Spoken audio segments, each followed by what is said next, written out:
வணக்கம் நண்பர்களே! Indian railway பயணிகளுக்கு மிகப்பெரிய ஒரு குட் நியூஸ் ஒண்ணு வந்திருக்குங்க. பல ஆண்டுகளுக்கான கோடிக்கணக்கான பயணிகள் பயன்படுத்தி வரும் ஐஆர்சிடி இணையதளம் முழுமையாக மாற்றப்பட உள்ளது. ரயில்வே அமைச்சர் அஸ்வினி வைஷ்ணவ் அறிவித்தபடி, ஜூலை 15க்குள் புதிய வெப்சைட் வரப்போதுங்க.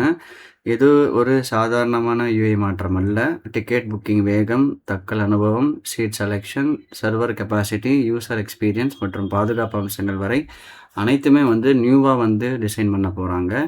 ஏன் இந்த மாற்றம் அவசியமானது? என்னென்ன ஃபெசிலிட்டீஸ் இருக்கு? தட்கல் புக்கிங் எப்படி மாறும்? அனைத்தையும் விரிவாக பார்க்கலாம். முதல்ல ஐஆர்சிடிசி என்னன்னு தெரிஞ்சுக்குவோம். ஐஆர்சிடிசி என்பது இந்தியன் ரயில்வேயின் அதிகாரப்பூர்வ ஆன்லைன் டிக்கெட் புக்கிங் தளம்ங்க. தினசரி சுமார் 7,00,000க்கும் அதிகமான டிக்கெட்டுகள் ஆன்லைன் பதிவு படுகிறது. கோடிக்கணக்கான பயனர்கள் இதை பயன்படுத்துகின்றனர். ஆனால் பயணிகள் பல ஆண்டுகளாக ஒரு பொதுவாக குறையை கூறி வந்தனர். டிக்கெட் புக் செய்யும் நேரத்தில் வெப்சைட் ஸ்லோ ஆகிறது. தட்கல் ஆரம்பித்தவுடன் ஹேங் ஆகிறது. பேமெண்ட் சக்ஸஸ் ஆனாலும் டிக்கெட் கிடைக்கவில்லை. கேப்சா எரர், செஷன் எக்ஸ்பயர்டு, இப்போ நிறைய பிரச்சனை சொல்லிட்டு இருந்தாங்க. இதுக்கு உண்மையான பிரச்சனை என்னன்னு பார்ப்போம். பலர் ஐஆர்சிடி சர்வர் டவுன் ஆகிறது என்று நினைத்தனர். ஆனால் டைம்ஸ் ஆஃப் இந்தியா வெளியிட்டுள்ள தகவல்படி வெப்சைட் டவுன் ஆகவில்லை. அதிகப்படியான டிராஃபிக் காரணமாக பார்த்தீங்கன்னா சர்வர் டவுன் ஆயிருக்குன்னு சொல்லியிருக்காங்க. ஆஸ் வெல் அஸ் ஓவர்லோட் ஆயிருக்குன்னு சொல்லியிருக்காங்க. தட்கல் டிக்கெட் பார்த்தீங்கன்னா காலையில் ஒரு 10 மணிக்கு ஸ்டார்ட் பண்ணுவாங்க. பண்டிகை காலங்களில், தீபாவளி காலங்களில், சட் பூஜை காலங்களில், கோடை விடுமுறை பார்த்தீங்கன்னா லட்சக்கணக்கான பேர் ஒரே டைமில் லாகின் செய்வாங்க. ஸோ அதனால் என்னென்னு பார்த்தீங்கன்னா கேப்சா ஃபெயில் ஆகும், பேமெண்ட் டைம் அவுட் ஆகும், லாகின் எரர் ஆகும், சீட் அவைலபிலிட்டி ரிஃப்ரெஷ் டிலே ஆகும். நிறைய பிரச்சனை ஏற்பட்டுள்ளது. ஸோ ரெடிட் உள்ள சமூக வலைதளங்கள் பல பயணிகள் தட்கல் ஆரம்பித்த உடனே வெப்சைட் ஃப்ரீஸ் ஆகும் புகாருக்கு தெரிவித்துள்ளனர். ஸோ இப்போ ஒரு சமீபத்தில் அஸ்வினி வைஷ்ணவ் ஒரு ஸ்டூடெண்ட் கிட்ட ஃபீட்பேக் கேட்கும்போது சொல்லியிருந்தாங்க. ஜெய்ப்பூரில் நடந்த ஒரு இன்சிடென்ட் தான்.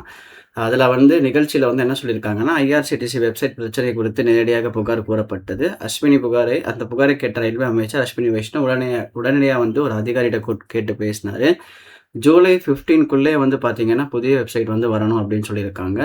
ஸோ அவங்க என்ன சொல்லியிருக்காங்கன்னா, கேப்சா எரர் வந்துகிட்டு இருக்கு. நம்ம தட்கல் புக் பண்ணும்போது அதுக்கு சால்வ் பண்ணி கொடுங்கன்னு சொல்லியிருக்காங்க. அப்போ அஸ்வினி வைஷ்ணவ் அவங்க கால் பண்ணி அவங்களுடைய மெம்பர்ஸை வித்தின் ஜூலை 15க்குள்ளே வரக்கூடும், 2026க்குள்ளே வரணும் வெப்சைட் அப்படின்னு சொல்லியிருக்காங்க. ஸோ இந்த புதிய வெப்சைட்டில் உங்களுக்கு என்னென்ன இருக்குன்னு பார்த்தீங்கன்னா, கெப்பாசிட்டி பூஸ்ட் ஆகும். 32,000லேருந்து 1,50,000 டிக்கெட்ஸ் ஒரு நிமிஷத்துக்கு புக் பண்ணிக்கலாம். Enquiry handling jumping from 4 lakh to 40 lakh per minute. So new passenger features பார்த்தீங்கன்னா, seat choice, fare calendar, multilingual access, integrated faces for Divya channel நிறையா கொடுத்துருக்காங்க. இது ஒரு இம்பார்ட்டண்டான நமக்கு என்ன சொல்ல பற்றி பார்த்தீங்கன்னா ஒரு ஸ்மார்ட் இது. ஸோ அதை என்ன சொல்லியிருக்காங்கன்னா, faster booking engine, better Tatkal experience, improved seat selection, mobile friendly interface, better payment stability, user friendly dashboard. Aadhaar மற்றும் தட்கல் மாற்றங்கள் பார்ப்போம். இப்போ மிகவும் முக்கியமான விஷயம் என்ன பார்த்தீங்கன்னா, தட்கல் புக்கில் பார்த்தீங்கன்னா ஜூலை 1 போன வருஷத்துலேருந்து ஆதார் ஆன்லைனில் கொண்டு வந்துட்டாங்க. ஜூலை 15 முதல் ஆதார் ஓடிபி, இந்த வருஷம் ஜூலை 15 ஆதார் கட்டாயம். அதாவது லாகின் மட்டும் போதாது, அந்த ஆதார் வெரிஃபிகேஷன் உங்களுக்கு ஓடிபியில் கொடுப்போம். அதுவும் உங்களுக்கு ஆல்ரெடி நடந்துட்டு இருக்க விஷயம் தான். ஃபேக் அக்கௌண்ட் தடுப்பு வந்துடும். அதில் பல்க் புக்கிங் குறைப்பாகும், போட் புக்கிங் கட்டுப்பாடு, ஜெர்னி பயணிகளுக்கு வாய்ப்பு. இப்போ ரீசெண்டாக பார்த்தீங்கன்னா ஒரு கம்ப்ளைண்ட்டும் வந்திருக்கு. ஆதார் ஓடிபி வந்தாலும் புக்கிங் ஏஜென்ட்ஸ் டிக்கெட் புக் பண்ணிக்கிறாங்கன்னு சொல்லி அந்த கம்ப்ளைண்ட்டும் இருக்குது. ஸோ அது நம்ம அடுத்த வீடியோவில் பார்ப்போம். ஸோ ஐஆர்சிடி சமீபத்தில் மிகப்பெரிய சுத்திகரிப்பு நடவடிக்கை எடுத்துள்ளது. 3 கோடிக்கும் அதிகமான சந்தேகமான யூசர் ஐடி முடக்கம் பண்ணியிருக்காங்க, ஃபேக் ஐடியை. ஸோ அதனால் பல கோடி கணக்கில் சரிபார்ப்பு செயல்முறை உள்ளன. ஸோ இதெல்லாம் பார்த்தீங்கன்னா ஏஜென்ட் அப்யூஸ் குறையும், ஆட்டோ புக்கிங் வாட்ச் குறையும், தட்கல் டிக்கெட் அதிகரிக்கலாம். ஆகஸ்ட்டில் வரப்போகுதுன்னு ஆல்ரெடி ஒரு வீடியோ போட்டிருப்பேன். அதில் ஏஐ வச்சு உங்களுக்கு seat prediction, chance of predictions எல்லாமே வரப்போகுது. ஸோ ஜூலை 15ல் வெப்சைட் வந்துடும். ஆகஸ்ட்டில் பார்த்தீங்கன்னா ஃபுல் ஃப்ளெஜ்டாக இது ஆரம்பிச்சிருவாங்க. இதுக்கான டீட்டெயிலாக வீடியோ நான் என்னோட யூடியூப் சேனல் பிளேலிஸ்ட்டில் நீங்கள் போய் பார்த்தீங்கன்னா உங்களுக்கு இருக்கும். ரயில்வேல பார்த்தீங்கன்னா.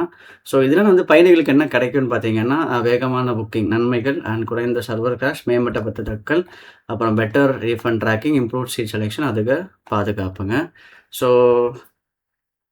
நிறைய இஷ்யூஸ் சொல்லியிருக்காங்க, நான் ஆல்ரெடி பேசின மாதிரி. ஸோ இன்க்ரீஸ் புக்கிங் பார்த்தீங்கன்னா 32,000லேருந்து 1,50,000 டிக்கெட் புக் ஆக போகுது.